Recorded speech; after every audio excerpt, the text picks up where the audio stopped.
Ayan guys, pinag-iingat tayo sa pag ano dito kasi hindi natin alam kung malalim yan. So, para ina-avoid tayo na wag lumusong. Hindi naman ako lulusong kasi nakasapatos naman ako. So, paano siya nagiging formang asin.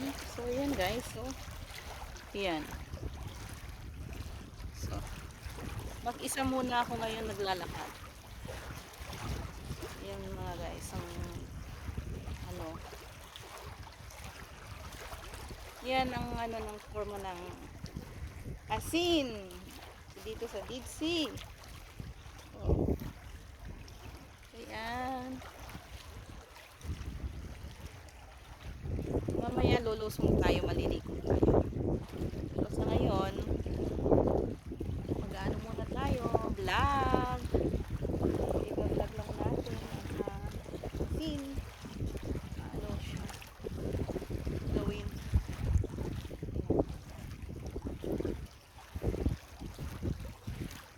Hanggang dito siya guys. Hindi naman ako lulusong. Be careful lang tayo para hindi siya oh. Yan oh. Iikot-ikotin lang natin ito touch natin siya, touch lang natin.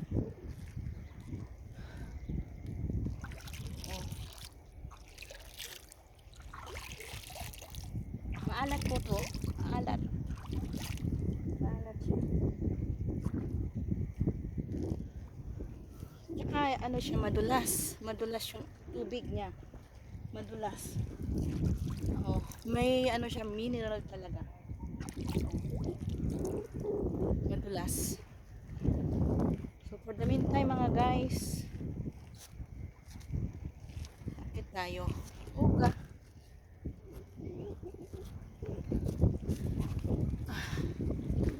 Yan. So, nakailang minutes tayo. 2 minutes. Ang magandang ano dito. Mag-relax. Para mabawasan ng kahit paano yung ating mga iniisip sa buhay. Siguro deserve naman natin. Deserve ko naman na magpahinga. Maswerte pa rin ako sa mga amo ko kasi kahit sila wala akong masabi. Kaya ganon umuhugot pero talagang ganon mga guys, swerte-swertihan lang, walang perfecto man sa buhay pero may ano tayo, yung kanya-kanyang swerte nga lang po.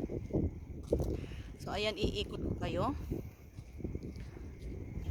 Ang doon kami ano, doon yung aming hotel. Ayan, yan ang hotel namin. Yan kami naka-hotel ngayon sa Vert Hotel. Yan mga kamamshi. Thank you sa mga inyong panonood. Hindi kayo magsasawang manood sa aking mga video. So iikot tayo doon. Kunin ko lang yung aking phone. At ito yung tubig ko, moist siya. Ang ano siya, madulas. Madulas yung tubig. Ang ganda. So i-search niyo sa YouTube yung history ng ano ng Dead Sea. Kahapon napunta kami sa museum. So meron rin akong in-upload sa aking Facebook ng mga video at pinakita sa amin kung paano siya nagde-deform, paano nila ginagawang asin ang ano dito, tubig dito sa Dead Sea. Tinawag nilang Dead Sea. Bakit nga ba tinawag nilang Dead Sea? lumusong ka dyan sa tubig, guys, mga kamamshi, pag lumusong ka dyan sa tubig, hindi po kayo lulubog. Ililitaw po kayo niyan.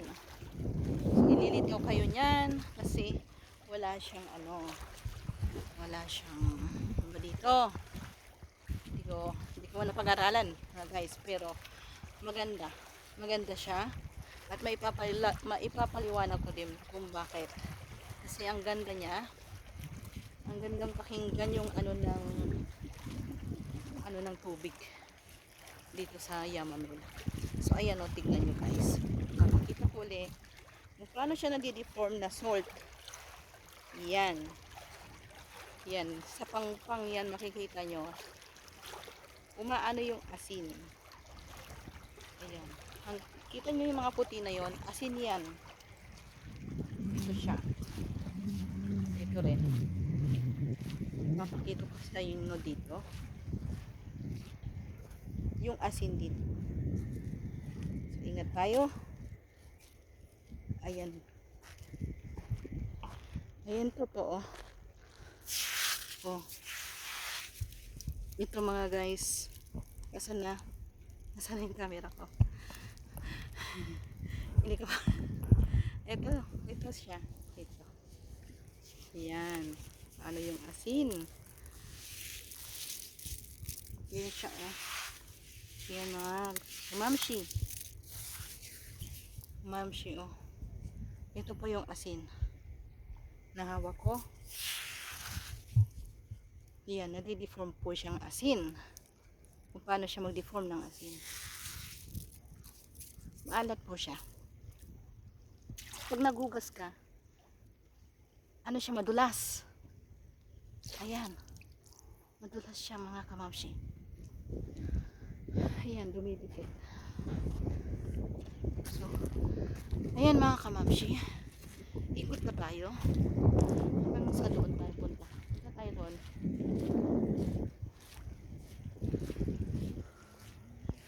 So mayroon pa akong 7 minutes yan.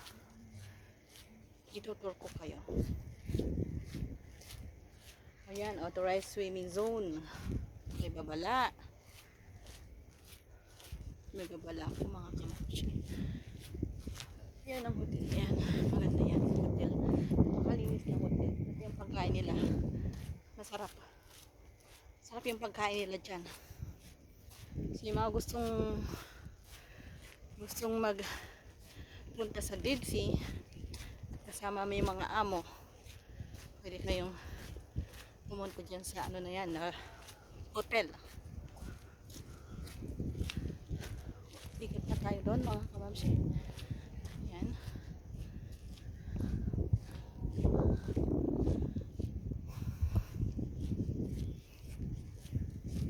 Nagdala ko ng towel kasi mapunas ko talaga.